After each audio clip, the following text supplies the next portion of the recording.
here again. You know, when I teach my proposal class to a live audience, I ordinarily start out with a pop quiz. Let me show it to you. A proposal is A, technical document, B, a marketing document, C, a sales document, or D, all of the above. Then I ask for a show of hands. How many think it's a technical document? Well, usually no one does, and I say, of course that's right. Proposals may include technical or specialized subject matter, but no one reads proposals as if they are technical reports. I get more raised hands on B, marketing documents. I get few, if any, raised hands on C, sales documents. And I get most of the raised hands, of course, on D, all of the above. I mean, after all, that's the safe choice, right? If it ain't A, B, and C, it's got to be D. By this time, though, most of the class suspects that this is somehow a trick question. And when I ask them what they think my answer will be, they usually say, sales document. That's right. And of course they are right.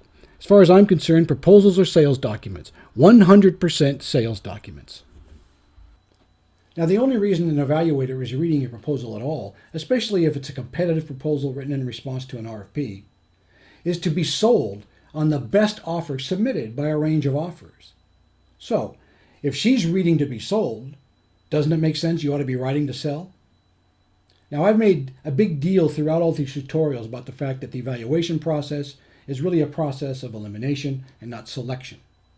But while they are eliminating the ones that don't meet the evaluation criteria or other RFP requirements, evaluators know that what they are doing is looking to be sold on the best offer that they can get. They are buyers looking for an offer that provides the best bang for the buck. And your job is to persuade them that your offer, your solution, brings the best bang for the buck. Proposals are all about persuasion. So if you don't use persuasion as a key strategy in your proposal development process, I believe you're on a path to losing. So this tutorial is a little bit of an introduction to persuasion. I call it Write for Persuasion, or Make it hard for them to say no and easy to say yes. But first, let's talk about what you'll learn in this video. I'll show you how persuasion fits into CPR. We'll talk about what persuasion means in a proposal. We'll look at where you need to persuade, and then I'll talk a little bit about how you can write to persuade. Okay, let's talk about persuasion in the context of CPR. If you've seen the tutorial called Give Your Proposal CPR, you've heard me stress that in order to give your proposal the best shot of winning, you must focus on compliance, persuasion, and readability. Now, I talk about compliance and readability in other tutorials. Today we'll focus on persuasion. And in order to persuade the evaluator, you need to demonstrate your competence, prove you understand you can do the work, and show the benefits of your solution. Prove that your way is the best way. Now, as I said in the intro, at the end of the evaluation process, the client or customer is buying a product or service. The proposal process is when you are trying to persuade him to buy yours over the competition's. So, let's talk about what persuasion means in a proposal. In the first place, you need to persuade the evaluator not to eliminate you. That's your first job because that's the evaluator's first job, to eliminate competitors. Remember, this makes her job easier. You persuade the evaluator to not eliminate you by first following all the RFP requirements and making sure she has nothing she can ding you for. Next, you persuade the evaluators to award you the most points possible. Now, you do this in a number of ways. First, you read the RFP carefully and decide how your answers can reap the most possible points. Next, you look at your list of strengths, the things that you can bring to the project, and then you decide where in the proposal would be the optimum place to talk about each of them. The next thing you do is you look at your list of hot buttons that you generated during discussions with the customer before the RFP dropped. You do have that list, I presume. Now, these hot buttons likely won't show up in the RFP, but you know that this is what they want. And then you can talk about how what you will do will give them what they want. These are clear and direct benefits. And then finally, you need to come up with a nice mix of data-rich graphics and text that clearly explains what your approach is. This way, you appeal to both kinds of audience members out there. The audience member out there who would rather get their information through text, and the audience out there who would rather get their information through graphics. Then you persuade the evaluators to give you the benefit of the doubt. Now, sometimes an evaluator may not be completely satisfied with an answer you have given and are teetering between awarding a 17 or an 18 on a given section worth, say, 20 points. Now, if you've won them over by the completeness of your other sections, or by your obvious command of the specifics of the job, or the strength of your team, the benefit of the doubt is the difference between 18 and 17. Evaluation is, at its root, subjective. Let's never forget that. So, make it easy for the evaluator to give you the benefit of the doubt. And finally, you need to persuade the evaluators to award you the job. This usually happens at the end of a process that extends beyond the proposal. The customer awards you the job when your proposal score is high and when the price you offer is in keeping with the approach you propose and the price the customer has in mind. The decision process often includes an interview, and when all three, proposal, price, and interview, come together in an integrated whole, you have done the most you can do to persuade the customer to award you the job. So that's what persuasion means in the context of a proposal. Now let's look at where you persuade in a proposal. And the short answer to this is everywhere. For example, you persuade when you present your approach to meeting the requirements. This means persuading the evaluators that you understand their situation and requirements. It means showing the evaluators that you know how to apply your larger experience and expertise to solving this specific problem. And it means showing them that you can deliver not only what they need, but also what they want. Two different things. You also persuade in your team write-up. Too often the teaming section of proposals are cut and paste jobs from other proposals or from hastily prepared write-ups sent in at the last minute by your subs. Very rarely do I read a team section that reflects a thoughtful and deliberate attempt to bring together a team based on well-understood customer needs and a comprehensive solution to address them.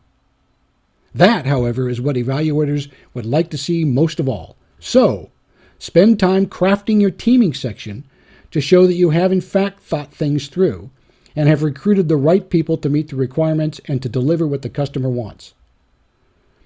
The same is true of your personnel resumes. Man, have I seen some bad resumes. And by bad, I mean boilerplate. The same resumes that haven't been updated for a decade, let alone being tailored for a specific proposal. Resumes give you a marvelous opportunity to persuade your customer that you have given serious thought to his job. Instead of showing a person's generic work history, you need to pull examples of how she succeeded in previous jobs doing exactly what she will do on this job. Make a point of saying that it's exactly the same. Connect the dots. Fortify your write-up with tangible results she has achieved and that this customer can expect to achieve as a result of her being on the team. Talk more about this in other tutorials on how to use resumes to persuade. The same holds true with your relevant experience or past performance sections. These sections should be tailored specifically to connect the dots between what your firm has accomplished on past efforts and what they will be able to accomplish on this one. Again, the key is in highlighting specifics. One of the truest sayings in proposal land is, past performance is a good predictor of future behavior. Evaluators take this to heart. Of course, you need to make your graphics, including the cover, as persuasive as possible. I know, graphics are hard and they are expensive, but they are a powerful means of conveying data and when done right can be dramatically persuasive. Finally, persuasion starts in your executive summary or transmittal letter, whichever it is that you have. This is your first chance to persuade. Here's where you can make your promises, otherwise known as your proposal win themes, and whet the evaluator's appetites. Most evaluators will read the executive summary or transmittal letter, and so here's where you can get them really interested in what you have to offer. But you have to work at this. It's easy to write a bland executive summary. Writing one that gets the evaluators excited to read the rest of your proposal is hard, but believe me, it is well worth the effort. So, we've talked a bit about where in your proposal you can write to persuade. So now let's look at how you persuade in a proposal. The first thing you need to do is show you understand what they need and why they need it, and this is usually the requirements. This is critical to persuading the evaluators that you are a competent team of professionals that understands exactly why the customer is asking for the things he's asking for. And the best place to do this is in your approach sections. So use your approach sections to connect the dots. It's not enough to simply say, okay, we'll do it. When you offer a comprehensive solution that shows you know why each requirement that they have asked for is necessary and how they all fit together, you demonstrate your competence as professionals who understand this work. You also persuade when you show you know what they want. And the way to do this is simple. Add benefits to your features. Now, first you have to show them what you'll do to deliver the requirements of the job. That's compliance. You got to do that. But most customers have a set of desired outcomes that may not show up in the RFP. This is their want list. For example, say that you have learned in your pre-RFP discussions with the customer that the customer's project manager really wants to beat the schedule to the preliminary design review because that will make him look good to his boss. Now, this want will probably not show up as such in the RFP, but since you know this is what he wants, you can tailor your approach to show how you can beat the schedule to PDR. And presto, the project manager is a happy camper. Another way you persuade in a proposal is when you write your approach, show you understand the problem and have the experience and expertise to solve it. This is related to the first bullet above, but with a different twist. One of the best ways to persuade a skeptical evaluator that you understand his project is to cite the critical issues that must be addressed in order to successfully achieve the project objectives. These may be technical issues, management issues, schedule issues, whatever.